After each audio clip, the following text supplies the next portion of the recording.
Over 3 torturously long years ago, the Nova Scotia government invited Nova Scotians into an important conversation about how we manage our land, our natural resources, our forests, our minerals, our parks, our biodiversity.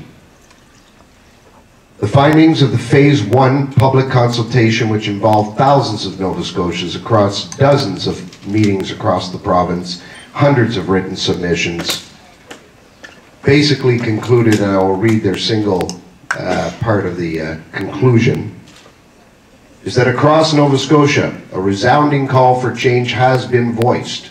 Current natural resource practices for all uses and users are not sustainable.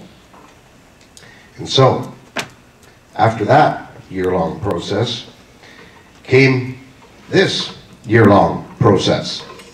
This was the expert panels of review, the Phase 2, and this was the final report of the Phase 2. And again, they reiterated what we just said, what I just said, that the resources are not being managed properly and so on. I'll just quote briefly from the message from the steering panel chair. The status quo is not an option. Unless there is change, Nova Scotia's natural resources will continue to be destroyed.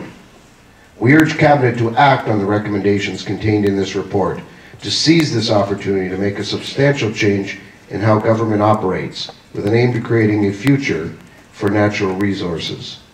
One of the issues that we, of course, will be drawing attention to today is the subject of large-scale biomass harvesting being added on to the already high levels of clear-cutting and harvesting that go on every day, every week, every year in this province and have for decades.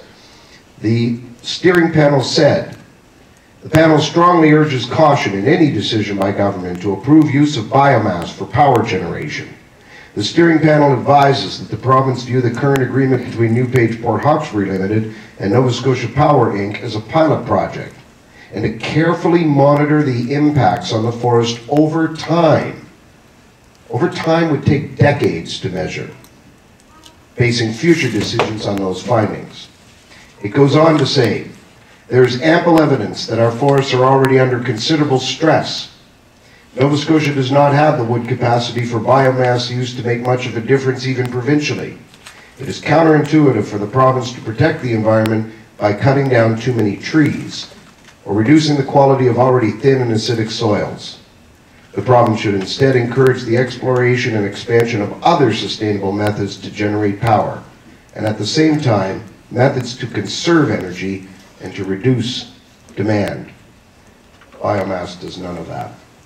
And so, that was the result of the public process and the expert review. Meanwhile, the Energy Department had already gone ahead, despite the fact that the natural resource strategy conversation, which Nova Scotians were very engaged in and were speaking on, in direct opposition to what it said and where we are going.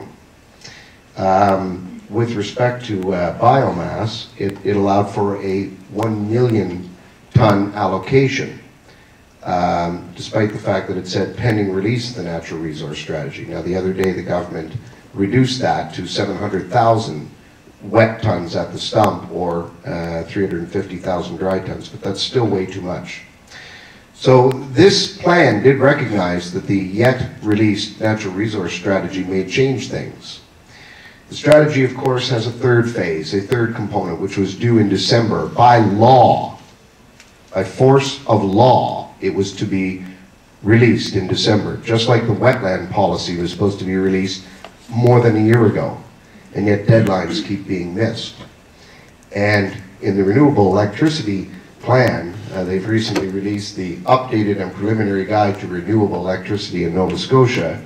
And on the question of biomass, forgive me while I find it here, under biomass electricity for generation, it points out that there's some controversy, but anyway, under advice not taken. There was a public process. A lot of Nova Scotians didn't know, weren't engaged in that, but certainly various groups were saying, no, you can't go forward with biomass. The natural resource strategy isn't done yet, and besides which, that's a natural resource issue, not an energy issue. So under advice not taken, some stakeholders rejected the idea of using biomass for electricity. The question is mainly one of sustainability. Again, they identify the question is one mainly of sustainability. It then goes on to not answer that question. It says, there is global regulatory acceptance of biomass if it is harvested in a sustainable manner. By requiring that biomass used for electricity also be used for the surplus heat, Nova Scotia will ensure that biomass is used efficiently. So it answered a question it didn't pose with regards to efficiency, and it didn't even answer that, because there is no efficiency standard.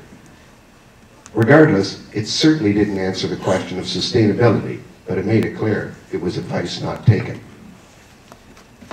We're here to say that that is wrong. We are here to say there is a conflict between the renewable energy plan and its policy direction and the natural resource strategy and its policy direction. And that conflict needs to be resolved.